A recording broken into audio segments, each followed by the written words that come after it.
She walked into the courtroom in her scrubs, stained with blood and sweat, not from violence, but from saving a life just moments earlier.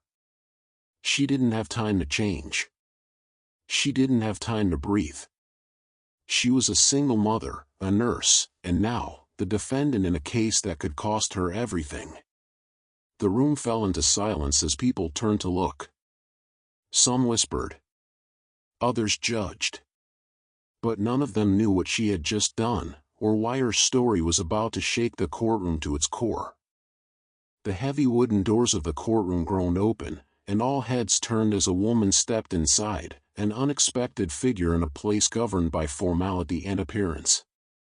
She wore worn-out blue scrubs, stained with blood and sweat, her name tag half-torn, swinging gently with each trembling step. Her chest rose and fell rapidly, her breath still catching from the sprint through the hospital corridors and then straight to this austere hall of judgment. Strands of hair clung to her damp forehead, and her eyes, red-rimmed from fatigue and urgency, flicked across the room, trying to find an anchor in a sea of unfamiliar, judging faces. There was no time to change, no time to explain.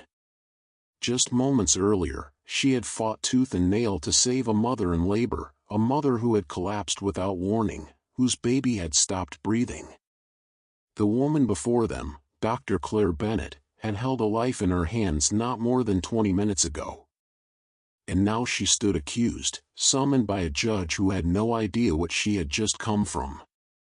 The room was thick with silence, a judgment heavier than any gavel. Whispers stirred like a breeze through dry leaves, each one slicing at her dignity. She swallowed hard, trying to steel herself, her heart pounding with a mixture of exhaustion, disbelief, and quiet fury. They didn't know her story. Not yet. But they would. Because this day, what started as a courtroom proceeding would become something far more powerful, a moment where justice had to choose between appearances and truth.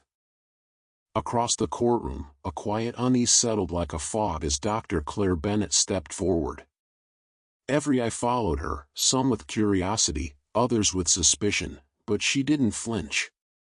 The soft thud of her heels against the polished wood echoed through the room, oddly loud in the silence.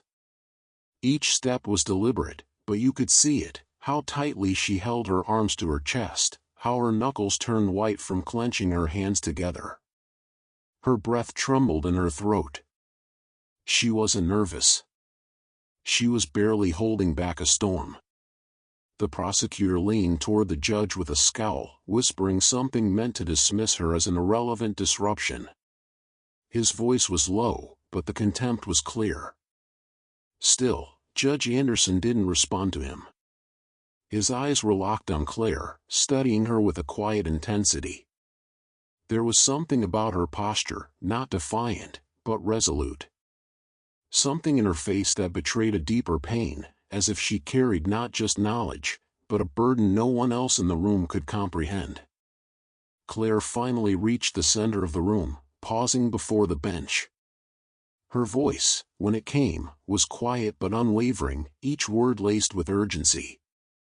"Your Honor," she began, her eyes glistening, not with tears, but with fierce restraint, "I apologize for showing up unannounced, but I couldn't stay silent. If I did, someone innocent might suffer for the system's blind routine." The tension in the room thickened. A journalist in the front row slowly lowered his pen. The court clerk froze mid-typing.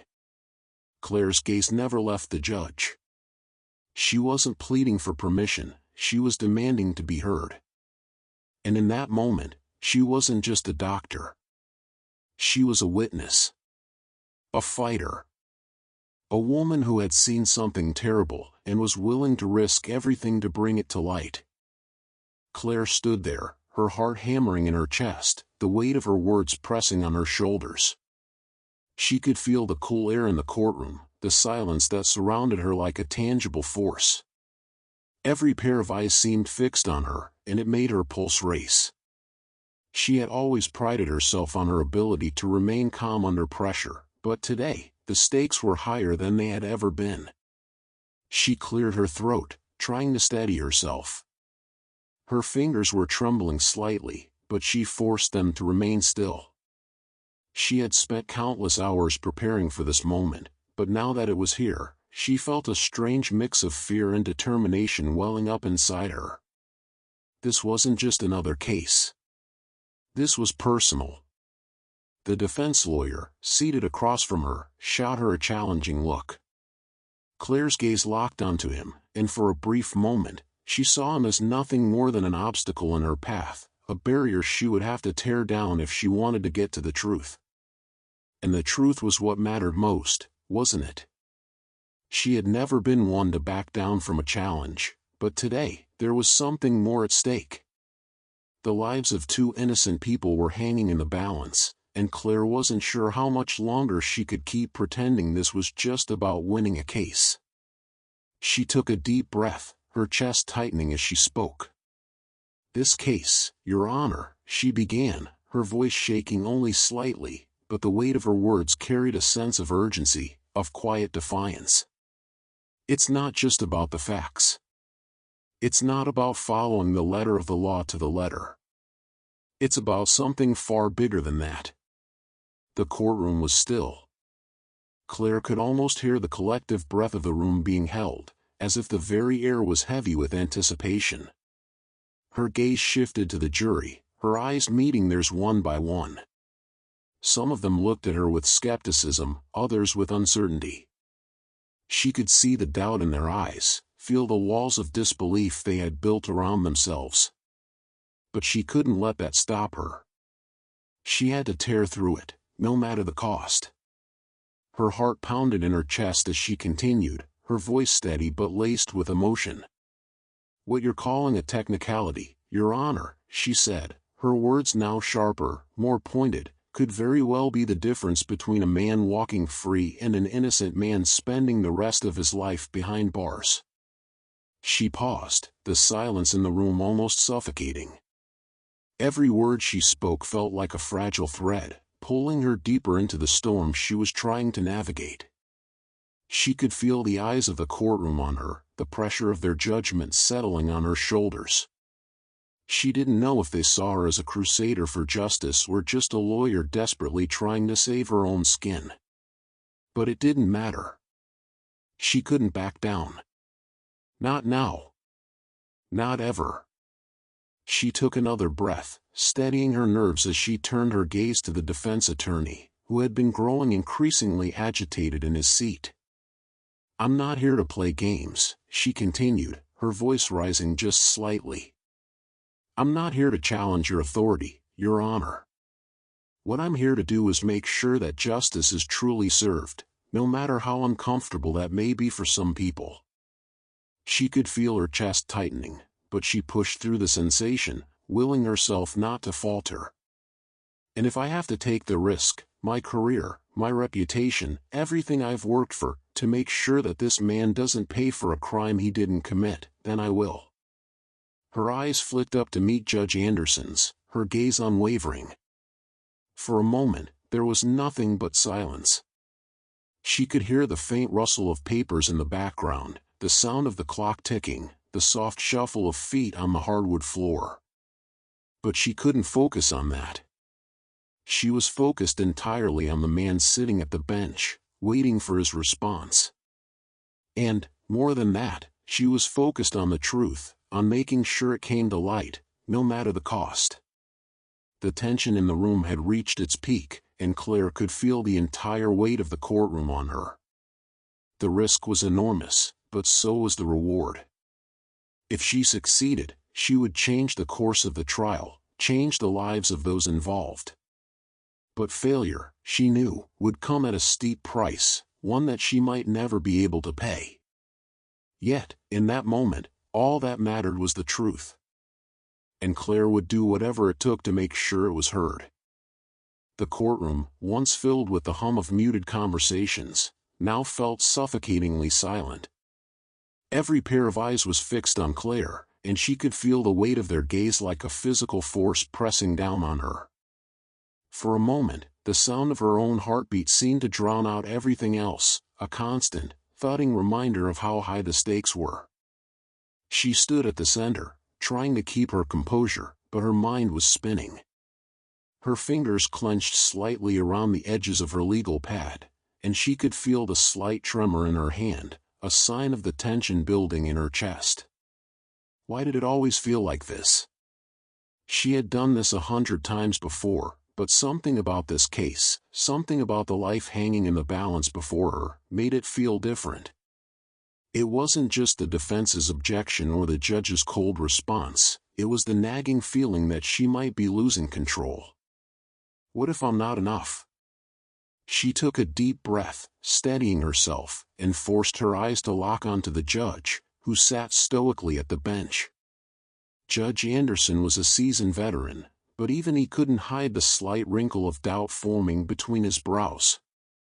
She had seen that look on his face before, on men and women who were used to following the law to the letter but had trouble reconciling it with the truth of human nature.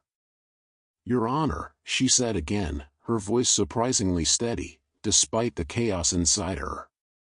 She knew that if she faltered now, if her words cracked or her confidence slipped, she would lose everything. There was no room for weakness. Not today. She straightened her back, standing tall in the face of the storm. "I understand the importance of evidence. I know what the rules say.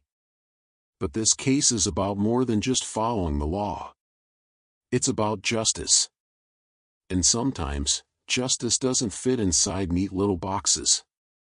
She could feel the defense attorney's eyes drilling into her from across the room. He was a seasoned opponent, as sharp as a blade and as cold as ice.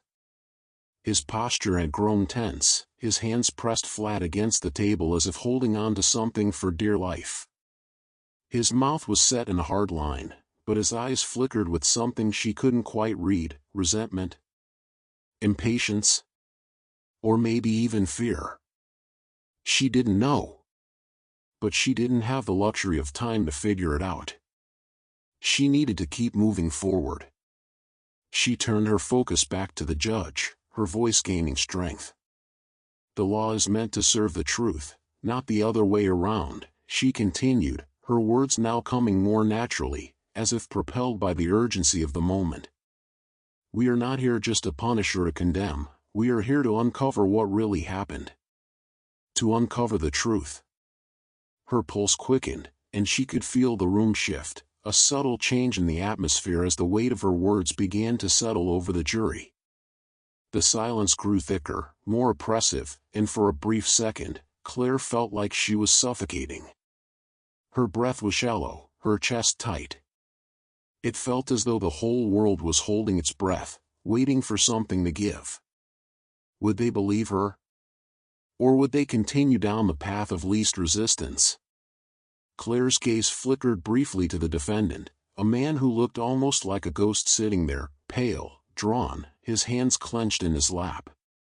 She could see the flicker of desperation in his eyes, and her heart ached.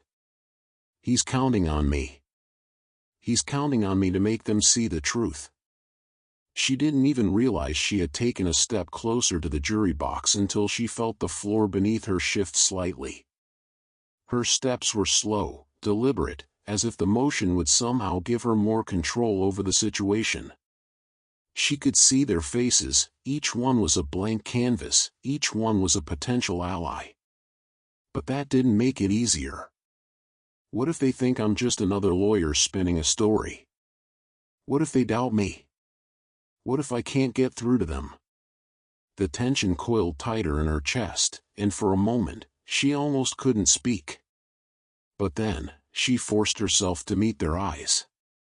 "I'm not asking for leniency, Your Honor," she said, softer now, almost as if she were speaking directly to the jury. "I'm asking for something more than the evidence. I'm asking for you to remember that we are all human.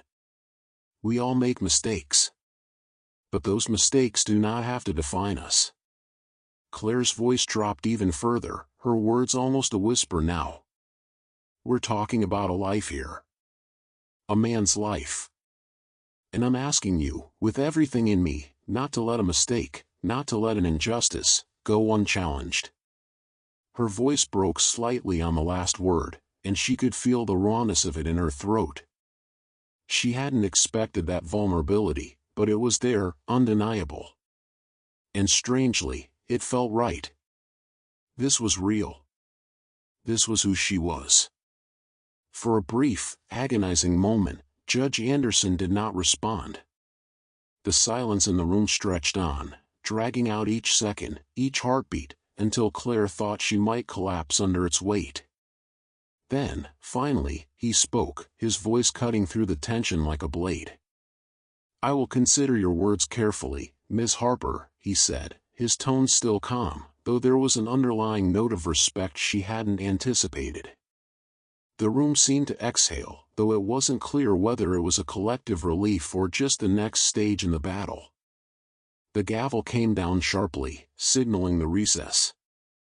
The noise of shuffling papers and murmured conversations filled the space, but Claire didn't move. She stayed where she was, her feet rooted to the floor, her heart still pounding in her chest.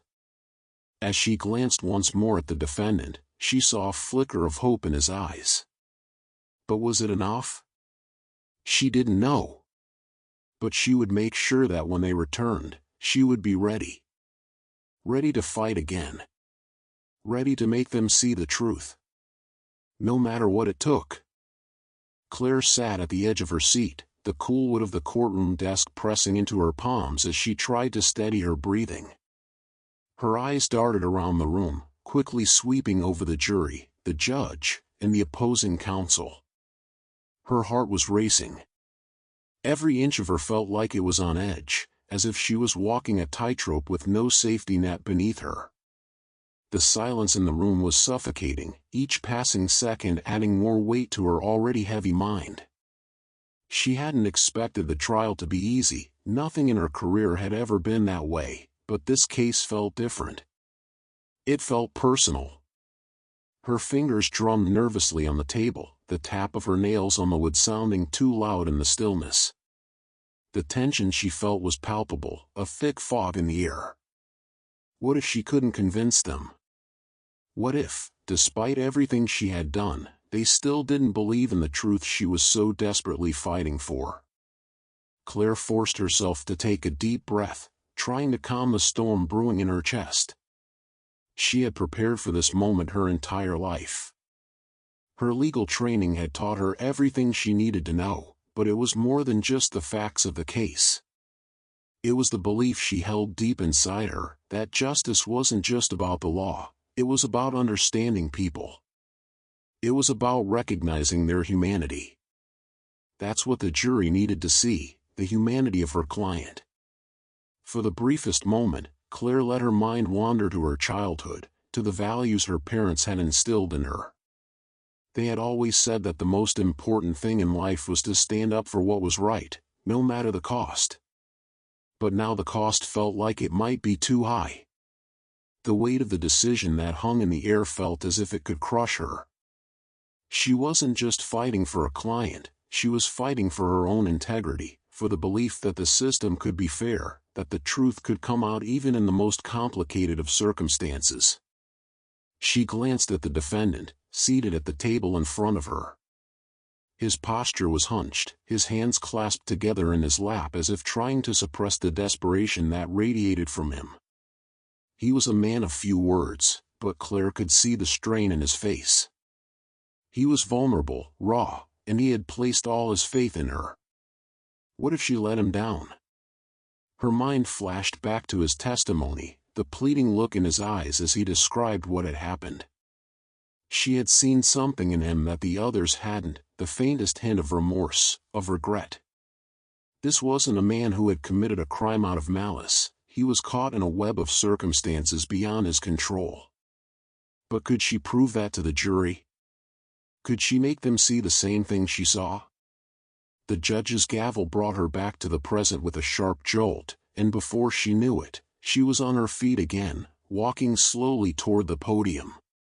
The sound of her heels against the marble floor seemed louder than ever as she made her way forward, her legs trembling despite her best efforts to maintain composure. She was standing on the edge now. There was no turning back. Her hand gripped the edge of the podium, the cool metal of the microphone stand grounding her as she looked out at the jury. They were all watching her, their faces unreadable. It was like being under a microscope. Every twitch, every breath, every movement of her hands felt exaggerated under their scrutiny. Taking a steadying breath, she spoke, her voice initially shaking but then growing steadier with each word. "Ladies and gentlemen of the jury," she began, her words carrying an urgency that she couldn't quite hide. "I know that this case is complicated. I know that the evidence isn't as clear-cut as we might have hoped. But that's why we're here. The law isn't just about proving facts. It's about justice. It's about understanding the bigger picture." Her heart pounded in her chest as she scanned the jury's faces, looking for any sign that they were listening, that they were starting to understand. Could they feel the weight of her words? Could they see the truth that she was fighting to expose? She paused, letting the silence settle over the room for a moment. The air felt heavy, thick with anticipation. She couldn't afford to falter now. "This isn't just about evidence," Claire continued, her voice growing stronger. "It's about the human being at the center of this case. My client isn't some criminal mastermind. He's a man who made a mistake, who got caught up in circumstances beyond his control. He's someone who deserves a second chance." She could feel her chest tightening with emotion, but she refused to let it show. She couldn't afford to break down now. Not when everything was hanging in the balance. Her words hung in the air, and she could see the jury members leaning forward, some of them nodding, others deep in thought. Was it working? Was she reaching them? Claire turned her gaze toward the defendant. His face was still tense, but now there was something else there, a flicker of hope. She had given him that hope. He was looking at her now with something akin to trust, something she hadn't seen before. It was like he was silently thanking her, believing that she could be his salvation. With a final, steadying breath, Claire turned back to the jury. "I ask you, ladies and gentlemen, to look beyond the evidence and see the man standing before you. To consider the person he is, and the person he could be if given the chance." She paused, locking eyes with each jury member, willing them to understand. Then, with one last, determined glance at the defense table, she spoke the final words. "This is a man who deserves your mercy. He deserves your understanding. And most importantly, he deserves justice." The room fell silent, the weight of her words hanging heavy in the air as she stepped back, her heart pounding in her chest. She had done everything she could. Now, all she could do was wait. In a world that often values appearances over truth, one woman's silent sacrifice nearly went unnoticed. She didn't come to the courtroom to make excuses. She came with the weight of every patient she saved, every shift she's endured, and every moment she chose her son's future over her own comfort. And just when society was ready to condemn her, someone finally asked the right question, not what she wore, or why she was late, but what she had done. And what she had done was save a life. Sometimes, the quietest heroes were scrubs, not capes. And sometimes, justice sounds like a single, trembling voice saying, "She's not guilty."